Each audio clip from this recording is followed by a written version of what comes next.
Hello friends, welcome to kitchen of Madras. இன்றைக்கி என்ன ரெசிபின்னு பார்த்தீங்கன்னா ஆலு பராத்தா. இது எப்படி செய்கிறதுன்றதை பார்க்கலாம். வீடியோ ஃபுல்லாக பாருங்கள். பிடிச்சிருந்துச்சுன்னா லைக், ஷேர், கமெண்ட் பண்ணுங்கள். மறக்காமல் சப்ஸ்கிரைப் பண்ணிவிடுங்க. ஃபேஸ்புக் பேஜையும் ஃபாலோ பண்ணுங்கள். வாங்க எப்படி செய்கிறதுன்றதை பார்க்கலாம். நான் ஒரு கப்பு கோதுமை மாவு எடுத்துக்கிட்டேன். இதுக்கு தேவையான அளவு உப்பு சேர்த்துக்கிட்டேன்.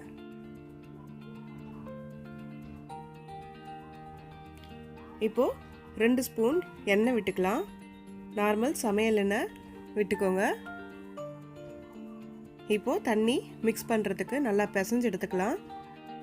நான் ஒரு 1.5 கிளாஸ் தண்ணி தேவைப்பட்டது. பாருங்கள், இந்த மாதிரி நல்லா அழுத்தம் கொடுத்து பிசைஞ்சு எடுத்துருங்க. பாருங்கள், இந்த மாதிரி அழுத்தம் கொடுத்து நல்லா பிசைஞ்சு எடுங்க. அப்போ தான் சாஃப்டாக இருக்கும். மசாலா எப்படி செய்கிறதுன்றதை பார்க்கலாம். நான் 3 உருளைக்கிழங்கு எடுத்துக்கிட்டேன். நல்லா இந்த மாதிரி மசிச்சு வச்சுக்கோங்க.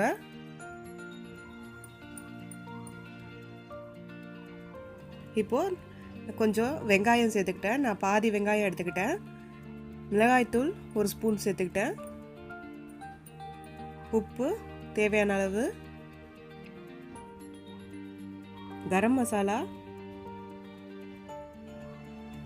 ஒரு 1/4 ஸ்பூன் போட்டுக்கோங்க. கரம் மசாலா. சீரகத்தூள் 1/4 ஸ்பூன் போட்டுக்கோங்க.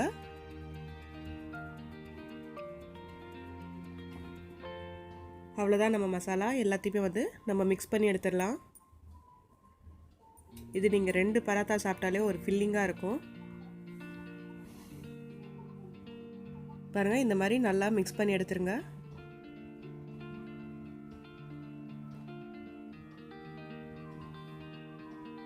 ஸ்பைஸ் நிறைய கம்மியாக வேணுன்றவங்க மிளகாத்தூளை கம்மிப்படுத்திக்கோங்க.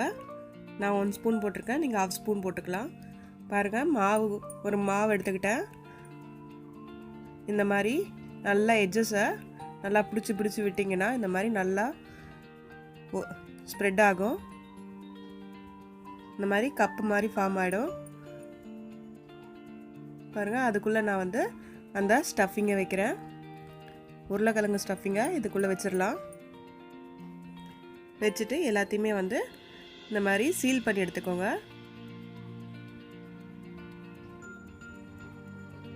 பாருங்கள், இந்த மாதிரி ஓப்பன் இல்லாமல் நல்லா சீல் பண்ணி நல்லா பிடிச்சி ஒரு சுற்றி விட்டுருங்க.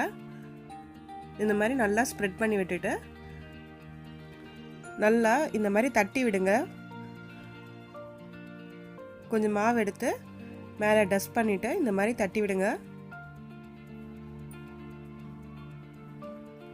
பாருங்க, அப்போ தான் உள்ளே ஈவனாக ஸ்ப்ரெட் ஆகும்.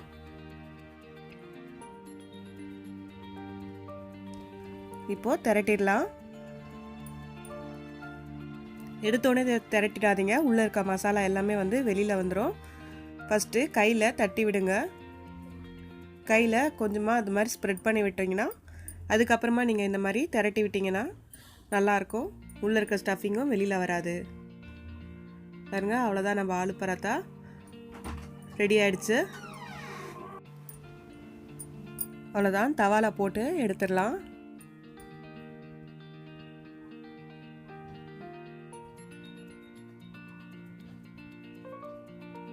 பாருங்கள் எவ்வளோ திக்னஸ்ன்ட்டு.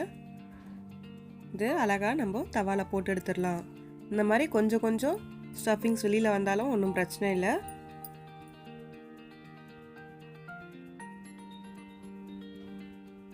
நீங்கள் பட்டர் வேணுனாலும் நெய் வேணுனாலும் போட்டு எடுத்துக்கலாம். ஆயில் வேணுனாலும் போட்டுக்கலாம். நான் இன்றைக்கி ஆயில் தான் சேர்த்துக்கிறேன். பாருங்கள்,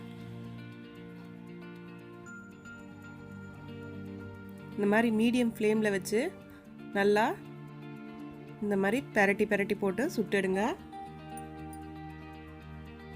சூப்பரான சாஃப்டான ஆலு பராத்தா ரெடி ஆகிடுச்சு. பாருங்கள், இந்த மாதிரி அடுத்த செட்டையும் நான் போட்டு எடுத்துக்கிறேன்.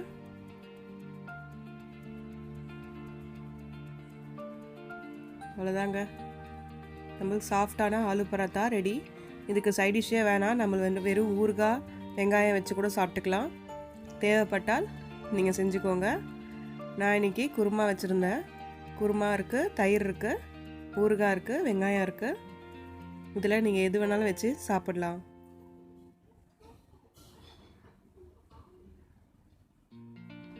Thank you friends. பிடிச்சிருந்துச்சுன்னா லைக், ஷேர், கமெண்ட் பண்ணுங்கள். மறக்காமல் சப்ஸ்கிரைப் பண்ணிவிடுங்க. பாய்.